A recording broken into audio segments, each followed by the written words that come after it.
আমাদের মাঝে উপস্থিত হয়েছেন আমাদের আজকের এই মহতী অনুষ্ঠানের মাননীয় উদ্বোধক ও প্রধান অতিথি তথা রাজ্যের মাননীয় বনমন্ত্রী। এবারে আমরা প্রথমে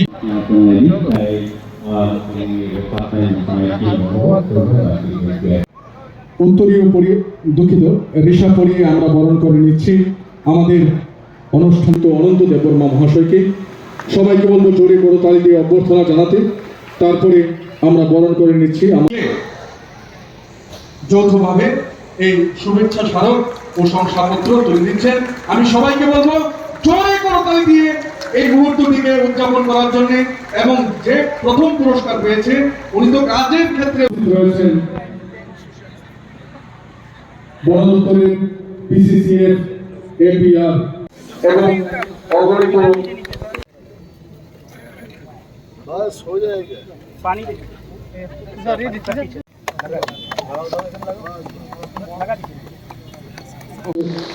গড়ে তুলে সেই প্রার্থনা করছি আমরা সবাই মিলে।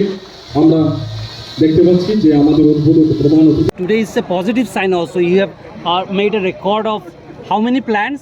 What are your future plans? See, the plans already I have told. The 3 external aided projects are on. The plan is only to save the forest and to have more greenery. But the future action plan, I think we have to take on the muscle men, the people who are destroying the forest resources. We have to take drastic action on them. And people who are conniving with them from the department also will be taken action that I have already assured. Now, point is that any plan, anything, any future action, the action is always towards saving the forest. দাদা, আপনি দীর্ঘদিন ধরেই বলছেন যে TSR প্রয়োজন এবং বনকে রক্ষা করার জন্য বন দপ্তরের বর্তমান যে ক্ষমতা সেটা পর্যাপ্ত নয়। মুখ্যমন্ত্রীকে আপনি বলেছেন এটা ডেভেলপমেন্ট কি এবং এর ফিউচারটা কি? না, মুখ্যমন্ত্রী মহোদয় আমাকে বলেছেন যে 2টা টিএসআর ব্যাটালিয়ন, যেটা ইন্ডিয়ান রিজার্ভ, বর্তমানে তারা দিল্লিতে কোথাও না কোনো পার্লামেন্ট বা কোনো একটা রক্ষায় কাজে ব্যস্ত এবং তাদেরকে ছেড়ে দেওয়া হবে এবং ওনারা আসতেই আমাদের একটা ব্যাটালিয়ন দেওয়ার কথা উনি বলেছেন। একজন বন আধিকারিক আক্রান্ত হয়েছেন, যেটা আপনি একটা ভাষণে আমি বলেছি এবং আই নো দ্যাট তোমরা কি জিজ্ঞেস করতে চাও যে কতদিন এটা হবে, না হয়ে যাবে এটা। And CM also knows that he is also waiting, কারণ ওইখান থেকে রিলিজ না করলে উনি কোথা থেকে দেন, রিলিজ করার পর উনি দিয়ে দেন। Sir, what about the employment? Because lot of people are dependent on the forest for employment. We have not stopped any employment. I think if you see the employment generation system by this government, প্রতিনিয়ত চাকরি হচ্ছে, এই যে অফারগুলো বিলি হচ্ছে। Have you ever seen that any government so openly taking interviews and having all formalities, অফারগুলো জনসমক্ষে বিলি করা হচ্ছে, এত স্বচ্ছভাবে হচ্ছে? আমার দপ্তরের কথা যদি জিজ্ঞেস করো তাহলে নিশ্চয়ই আমার দপ্তরেও শূন্য পদ রয়েছে, এগুলো পূরণের জন্য প্রসেসগুলো it is on and it will happen. No, my question was about creating employment, which is not directly affect the forest. That was my question. See, that is why the World Bank Element project has come into effect. Now we will create forest market sheds, and then we'll be teaching German language, Japanese language, so that literate people, well-trained people, they can go to Germany, Japan, they can work there, and also internally here through fisheries, piggeries, gotteries, and many other industries which are forest-based. We are trying to do that. হাতির উৎপাতের কথা বারবারই উঠে আসছে। ত্রিপুরায় হাতির সংখ্যা খুব বেশি। এটা হচ্ছে ন্যাশনাল হাইওয়ে ইনফ্রাস্ট্রাকচার ডেভেলপমেন্ট কর্পোরেশনের যে ব্যর্থতা, এগুলো হচ্ছে আমি বলব।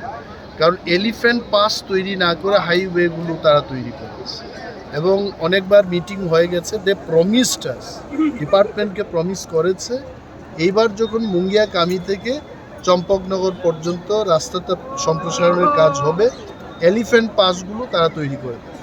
So once the elephant pass is ready, তখন হাতি এই পার থেকে ওই পারে যাবে। ব্যাপক মাত্রায় যে ক্ষতিগুলো হচ্ছে আপনারা কি ভাবেন যে আমরা মন্ত্রীরা, এমএলএরা, জনপ্রতিনিধিরা আমরা এটাকে খুব আনন্দ করছি? না, ব্যথিত। কিন্তু হাতির সাথে মানুষ, আমি মন্ত্রী, আমাকেও তো মন্ত্রী হিসেবে দেখবে না। হাতি কিন্তু আমাকে পেলে আমাকেও মারবে। আমি যদি এখানে কি উস্তাদি করি, I M a forest minister, তুমি ভাগো, ও ভাগবে না। তো এই ব্যথা, এই পেইনটা আমরা জানি, কিন্তু এটাকে প্রশমনের একমাত্র উপায় হচ্ছে এই এলিফ্যান্ট পাসটা তৈরি করা। এটা হচ্ছে। যেহেতু আজকে এখানে এই বন দপ্তরের মন্ত্রী আপনি, কিন্তু বন দস্যুরা যে বনকে ধ্বংস করছে, এখান থেকে আপনি তাদের উদ্দেশ্যে কি বলবেন? তাদের উদ্দেশ্য তো আমি বারবার বলেছি যে রাইদাং আইন, রাইদাং মানে লাঠি। এই টিএসআর কেন চাওয়া হচ্ছে? টিএসআররা আসলে এই বনদস্যুদের বিরুদ্ধে কোনো জেন্টেলম্যান, ভদ্রলোক পারবে না লড়াই করতে, আমিও পারবো না। অস্ত্র সহ ওয়েল ডিসিপ্লিন টাস্ক ফোর্স তৈরি করে এদের বিরুদ্ধে লড়াই করতে হবে। ওই জায়গায় এটা চলে গেছে। So I am serious about it, the government is serious about it. এদের বিরুদ্ধে কড়া ব্যবস্থা নেওয়া। যে এই বন ধ্বংসের প্রবণতাটাকে মানে আপনাদের কাছে কোনো পরিসংখ্যান বা তবে আমি একটা জিনিস বলছি, লাস্ট 1-2 ইয়ার্স এটা কিন্তু ধীরে ধীরে কমছে, বা যেখানেই হচ্ছে তারা ব্যাপক হারে সুসজ্জিতভাবে চলে আসে, and they also take information. আমাদের দপ্তরের অফিসাররা কোথায় মুভ করছে, কি হচ্ছে, এই সমস্ত তথ্য নিয়েই তারাও করছে এই কাজ। আদারওয়াইজ খুব সরাসরি মুখোমুখিভাবে প্রকাশ্যে এগুলো যেভাবে আগে হতো, এগুলো ধীরে ধীরে কমছে। দপ্তরের কয়েকজন আধিকারিকের বিরুদ্ধে যে আপনি বলছিলেন যারা এই সমস্ত চক্রের সঙ্গে জড়িত, তাদের বিরুদ্ধে কোনো ভিজিলেন্স বা কোনো রকমের তদন্ত কি শুরু করা হয়েছে? সব কিছু যদি আমি মিডিয়াতে বলে দিই যে আধিকারিক বা কর্মচারী ওই কাজে যুক্ত, সে তো আগে থেকেই তৈরি হয়ে যায়। আমি বলবো।